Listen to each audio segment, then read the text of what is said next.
Bonjour à toi, j'espère que tu vas bien. Et si ton plus gros frein à la réussite, ce n'était pas un manque de compétences, mais un manque de légitimité? Bienvenue dans Intuition et Impact, le podcast où on parle de spiritualité, de mouvement et de business, sans bullshit, mais avec beaucoup de conscience. Aujourd'hui, on plonge dans un sujet qui touche énormément d'entrepreneurs du bien-être, le sentiment d'imposture et surtout l'auto-sabotage qui en découle. Pourquoi tu doutes constamment de ta place, même quand tu as des résultats? Pourquoi tu vas repousser certaines opportunités par peur de ne pas être assez? Et surtout, comment dépasser ce blocage pour incarner pleinement ton succès? Si tu ressens ce frein, reste avec moi, parce que dans cet épisode, on va aller chercher les clés concrètes pour reprendre ton pouvoir. Donc déjà, tout d'abord, pourquoi on se sent illégitime? C'est quoi le syndrome de l'imposteur? Ça va être le sentiment de ne pas être à la hauteur, de ne pas mériter le succès ou d'attendre que quelqu'un vienne nous valider.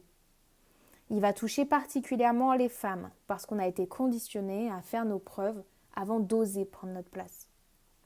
Dans l'entrepreneuriat, par exemple, il va se manifester par la peur d'être démasqué, l'envie de se former encore et encore avant d'agir. Ça, je me fais un petit clin d'œil avec moi-même parce que c'était exactement ça. Ça peut se manifester aussi par la procrastination sur des actions qui pourraient vraiment faire grandir notre business, comme apprendre à vendre, augmenter nos prix, nous montrer davantage. D'où est-ce que ça vient? En premier, ça peut venir de l'éducation et des croyances familiales. Travaille dur pour mériter ta place. Travaille dur pour gagner ta vie. En deuxième, ça peut être le patriarcat et la peur de l'échec. Une femme doit être irréprochable pour être prise au sérieux. En troisième, ça peut également être le perfectionnisme ou la comparaison. Je ne suis pas assez compétente par rapport à X ou Y. Mais ce que tu dois comprendre, c'est que le sentiment d'illégitimité, c'est pas grave, j'ai bafouillé sur le mot, il ne disparaît pas avec le temps ou avec l'expérience. C'est un état d'esprit et de confiance en soi à transformer. Maintenant, on va voir 3 clés pour dépasser l'auto-sabotage. La première clé, ça va être de déconstruire la croyance de « je ne suis pas assez ». Je vais t'inviter à te poser la question. Qu'est-ce que je pense devoir prouver pour être légitime? Est-ce par un diplôme, une validation extérieure, un certain chiffre d'affaires? Rappelle-toi, la légitimité ne vient pas de l'extérieur, mais de ta capacité à apporter de la valeur et des transformations puissantes. La deuxième clé, c'est ancre-toi dans l'expérience, pas dans la perfection. Je vais te dire tout de suite, arrête de vouloir être prête à 100% avant d'agir. Arrête tout de suite. Les entrepreneurs qui réussissent ne sont pas les plus parfaites, mais c'est celles qui osent. Celles qui osent passer à l'action, créer du contenu, vendre son offre, accompagner ses clients. C'est en faisant que tu vas prendre confiance. Si tu restes dans ton mental, rien ne va bouger et l'année prochaine, tu seras toujours au même point. La troisième clé, je vais t'inviter à réécrire ton identité de femme légitime et puissante.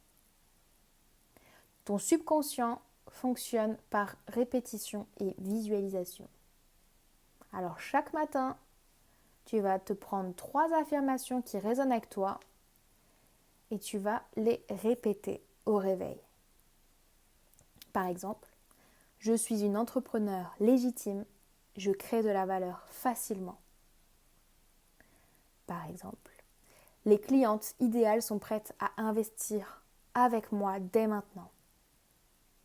Par exemple, je n'ai rien à prouver, je suis déjà assez. Pour te partager un peu de mon parcours, je me souviens quand j'ai commencé à vendre mes premières offres, je me disais mais je suis qui pour enseigner ça? Ok, j'ai fait une formation de yoga, mais est-ce que j'ai vraiment ma place? Je repoussais des actions stratégiques par peur du regard des autres. Je parlais une fois de mon offre dans le mois en pensant que ça allait être assez et que suite à ça, je me jugeais qu'il n'y avait eu que 3 personnes, alors que j'en avais parlé une fois, hein, mais j'avais eu quand même 3 personnes sur mon premier programme, autour des 500 euros. Et même avec ça, je me rappelle que je me suis jugée, je me suis dit, tu vois, ça n'a pas fonctionné, alors que j'avais déjà 3 clients, quoi, pour un tout premier lancement et en n'étant pas du tout accompagnée. Et je me suis jugée avec ça, et je me suis dit, tu vois, ça ne marche pas, il faut changer, il faut changer quelque chose, quoi. Enfin bref. Du coup, j'ai continué à me former en pensant que j'avais besoin de cette autre source de validation. Et puis un jour, j'ai arrêté. J'ai arrêté d'attendre et j'ai commencé à incarner. Là, il y a un peu plus de 6 mois maintenant, à incarner la femme que je veux devenir. Et c'est là où tout a changé. Et c'est pour ça que ce podcast est né. Et surtout, mes clientes ont commencé à venir naturellement.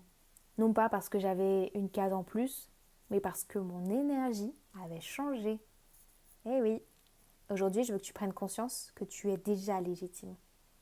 Le seul truc qui te freine, c'est ton propre dialogue intérieur et ton propre manque de confiance. Donc toi maintenant, est-ce que tu ressens ce manque de légitimité dans ton business ?